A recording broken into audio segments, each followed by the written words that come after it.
W.B.Yeats, A Prayer for My Daughter, 1921. Once more the storm is howling, and half hid under this cradle hood and coverlid my child sleeps on. There's no obstacle but Gregory's wood, and one bare hill, whereby the haystack and roof-leveling wind bred on the Atlantic can be stayed. And for an hour I walked and prayed because of the great gloom that is in my mind.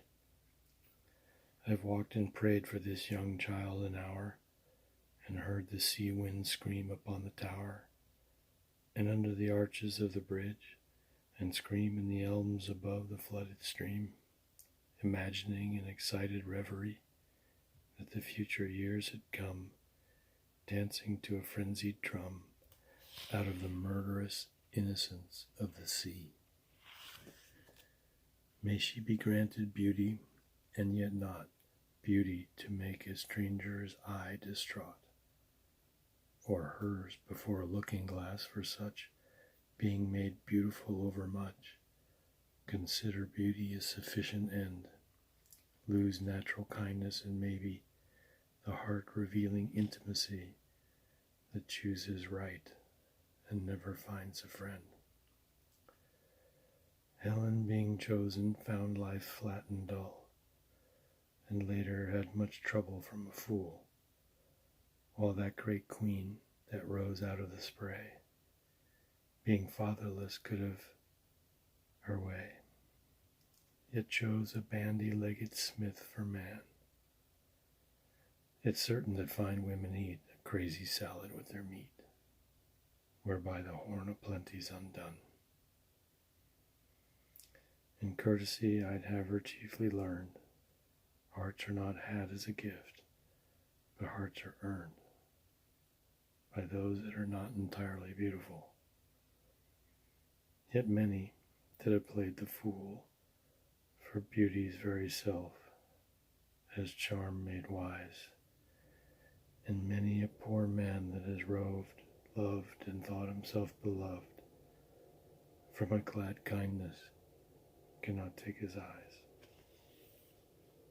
May she become a flourishing hidden tree, that all her thoughts may like the linnet be, and have no business but dispensing sound their magnanimities of sound, nor but in merriment begin a chase, nor but in merriment a quarrel. Oh, may she live like some green laurel, rooted in one dear perpetual place. My mind, because the minds that I have loved, the sort of beauty that I have approved, prosper but little, has dried up of late. It knows that to be choked with hate may well be of all evils chances chief. If there's no hatred in a mind, assault and battery of the wind can never tear the linnet from the leaf. An intellectual hatred's the worst, so let her think opinions are accursed.